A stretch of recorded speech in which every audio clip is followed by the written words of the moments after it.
Hi, this is Dr. Lauren Kaufman, and I'd like to welcome you to the Neurocritical Care Society podcast.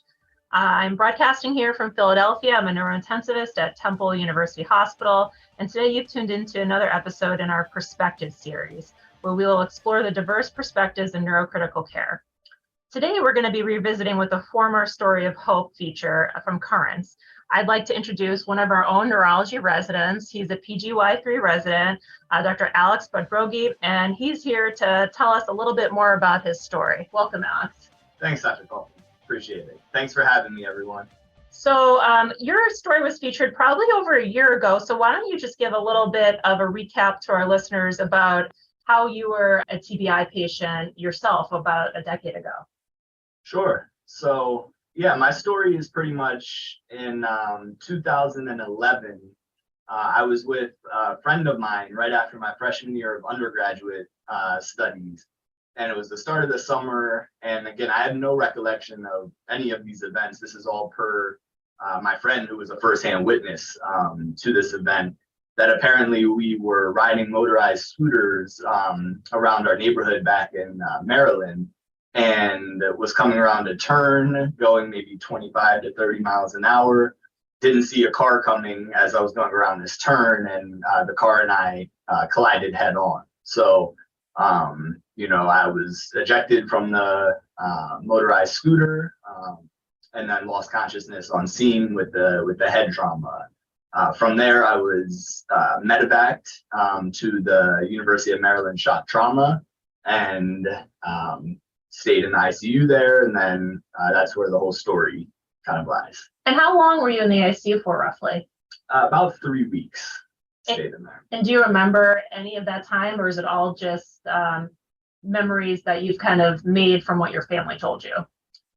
Predominantly memories from what my family has said. I have very brief glimpses of memories from the ICU. One of the first memories that I have is seeing my father and my half brother at bedside. From my memory of that situation, I was having a full conversation with them. But then with some of my family's accounts to that, it was nothing but gibberish that I was speaking at that point. So, that was very, very brief glimpses like that I remember, yeah. And since you might not have like significant memories, do you remember anything in particular that was really hard for you while you were in the ICU?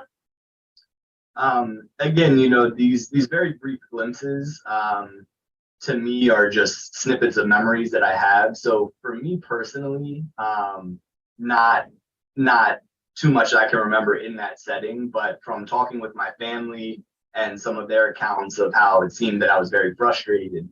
It seemed one of the main, as I was alluding to with that first situation, seemed like the main frustration to me was in my difficulties with communication, that I would be trying to indicate or ask for something, but it wasn't coming out as clearly as I thought when I was talking or pointing or anything like that. So apparently that led to a lot of agitation and frustration during my stay there.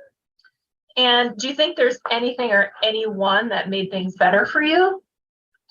Absolutely. So, my family being in there, as from what they've explained to me, is they reiterated the story to me probably hundreds of times. Every time I woke up was asking where I am, what was going on. So, having my family there to support me at bedside was huge. Then additionally, one of these snippets of memories that I have is rolling over in my bed and seeing posters of pictures of all of my friends and colleagues and connections and stuff that I have from my community at my bedside. And that, I feel like seeing that support, even though I didn't fully grasp what was going on, that was really kind of motivating and very reassuring to know that so many people were looking out for me and caring for me. That's great. Sometimes we see our patients have those pictures by their bed, but I never really thought about the impact that it could have for someone in the ICU. So that's really good to know. When you eventually left the ICU or the hospital, I think you went to a rehab, right? I did. That's correct. Yeah. Do you remember what the deficits you had at that time were? Yeah. So again, the beginning of the rehab stay was still just little snippets of memories here and there. And then as the stay throughout rehab, went on, I was there for maybe about near 2 weeks or so, I think. And as my stay there went on, I started to form more, consistent memories and stuff throughout. But from what I'm aware of, initially there, when I was beginning physical therapy, there was a lot of issues with left-sided weakness, and definitely a phasic component, difficulty communicating, which required intense, on top of the physical therapy, intense speech therapy, stuff like that as well. So, Alex, why don't you tell us what was one of the harder parts of kind of adjusting to normal life once you're outside of the hospital and rehab? Yeah, definitely. So, coming home, again, the support from everyone was very crucial to my recovery. But one thing that was very difficult for me was trying to assimilate into being a normal teenager again, a young adult again. And, the world went on throughout that month or so that I was in the hospital, and everyone had their own lives they were continuing with and whatnot. And then trying to adjust back into socializing, going back to school, going to work, stuff like that was quite difficult in the first setting, especially because despite there not being many deficits, it's just no one else really that I knew had the ability to relate to what happened to me, and kind of the trauma that was underneath of all of that. So it definitely took some time to adjust and be able to kind of become a normal part of society again and kind of fit back in. But again, the support from everyone that I had was very helpful in that situation. And how do you think that impacted your decision to eventually pursue a career in medicine? It was a major life event that pointed me in this direction. So, prior to that, I knew I was interested in healthcare of some kind. I took a lifeguarding certification class in high school, and I knew that I wanted to help people and stuff like that. Didn't really have an exact direction. But, after I completed my rehab and I continued to improve, exponentially at home and with ongoing therapy and stuff like that, I just figured that it was a blessing in disguise, and that this was really my true calling, was to go into medicine and help people who were in the similar situation that I was in.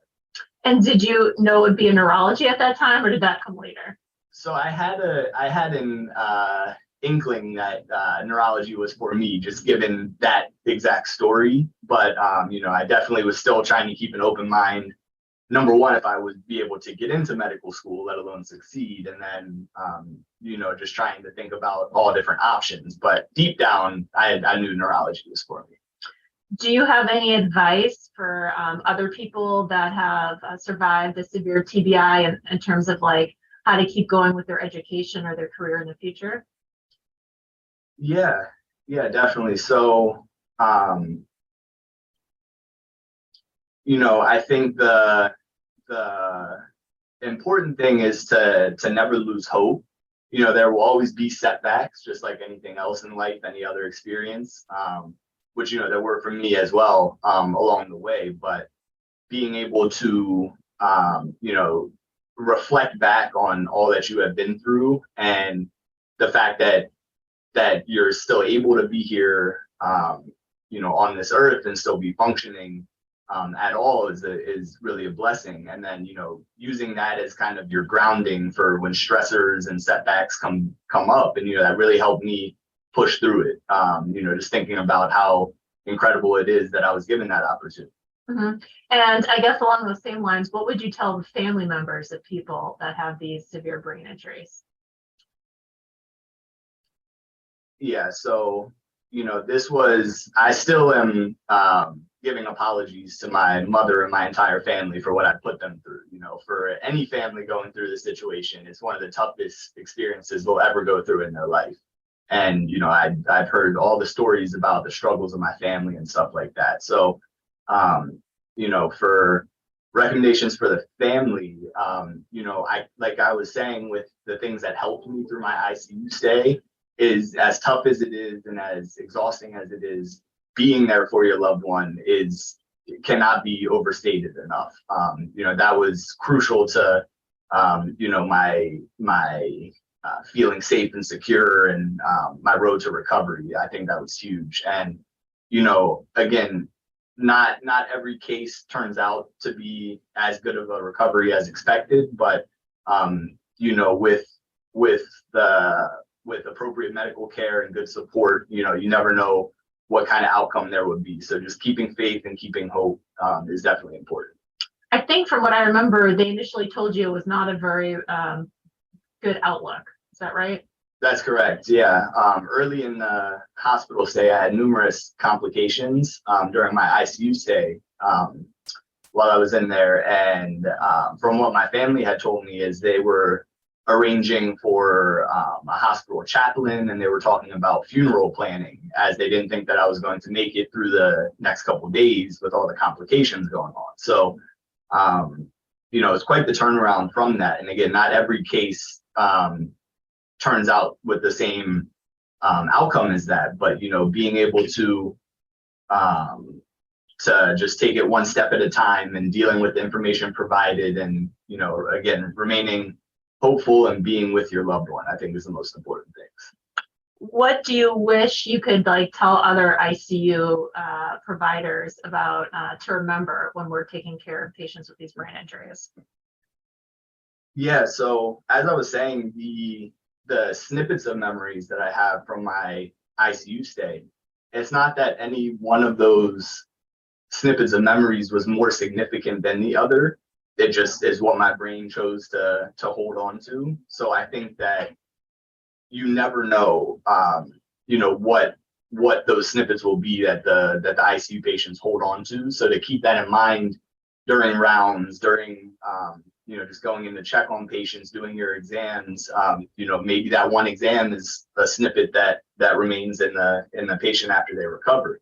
So I think that's very important, is just to remember that they are still in there, and there may be memories that are held on to for the rest of their life based on some of those experiences. And then also, through some of the support that I had as well, there was this resource called caringbridge.com, where my family was documenting pretty much daily events and stuff like that. And what I noticed through that website is that the communication between the ICU team and my family was excellent, and they were giving numerous updates daily about the plan, what was going on, the current situation, the outlook, all of that. And that allowed my family to really have a source of expression in this Caring Bridge website. And what's very beneficial about that is that's now pretty much the only recollection that I have available of a lot of these events and stuff that was going on. So staying in communication with the family, keeping them updated as much as possible is very, very important. So great. So it sounds like just always for us to be aware of what we're saying in the room, because it's true, sometimes we forget that we don't know how much is being processed or can be remembered, and that ICU diaries can play a significant role in people being able to remember what happened or even process it. I think my last question is going to be, how do you think your experiences with your TBI have affected the way you practice medicine or function as a neurologist? Yeah, so, unfortunately, this was not my first hospital stay. So, through all of my previous hospital stays that were a lot less severe than this, but then this one included, I learned that whatever deficit somebody has in a hospital, is there will be frustration, there will be emotional distraught with being a patient in the hospital. And, especially from the neurological side of things, with, again, what my family was describing as frustration and expression and trying to communicate with everybody. Sometimes I've noticed when someone's aphasic and, you're on rounds and you're in a hurry a bit, is you're trying to infer what someone is saying in an expedited manner, and then some things might be lost and they remain frustrated and stuff like that. So with any patient trying to communicate something to a provider, it might not seem like it's that crucial of a request or that important of an issue, but to the patient, it's everything. And even trivial things when I was in the hospital became so frustrating to me to have dealt with and to be able to be heard with what was bothering me. And so I definitely take a lot of time to any concerns, any complaints that patients have, both in the ICU and just in my general practice, outpatient included. I try to really take every concern a patient has seriously. Thank you for sharing that. I think that's all the questions I have for you. Anything else you want to share with our listeners, Alex? I think that I was given this great opportunity, to give back. And again, it's not every case has the same outcome as mine did. So again, I'm very thankful for the amazing medical care I got and for the support I got from my friends and my family and my community. It's a very traumatic experience for both the patient and the families of it. So as healthcare providers, just to remember that this is one of the worst experiences of their life, and to just be as empathetic as possible during those experiences. Thank you again so much for chatting with us. And thank you, listeners, for tuning in. And until next time. If you are interested in reading Alex's story of hope or one of our many others, please check out currents.neurocriticalcare.org. And we also have a portal for you to submit your own story of hope. We look forward to hearing from you.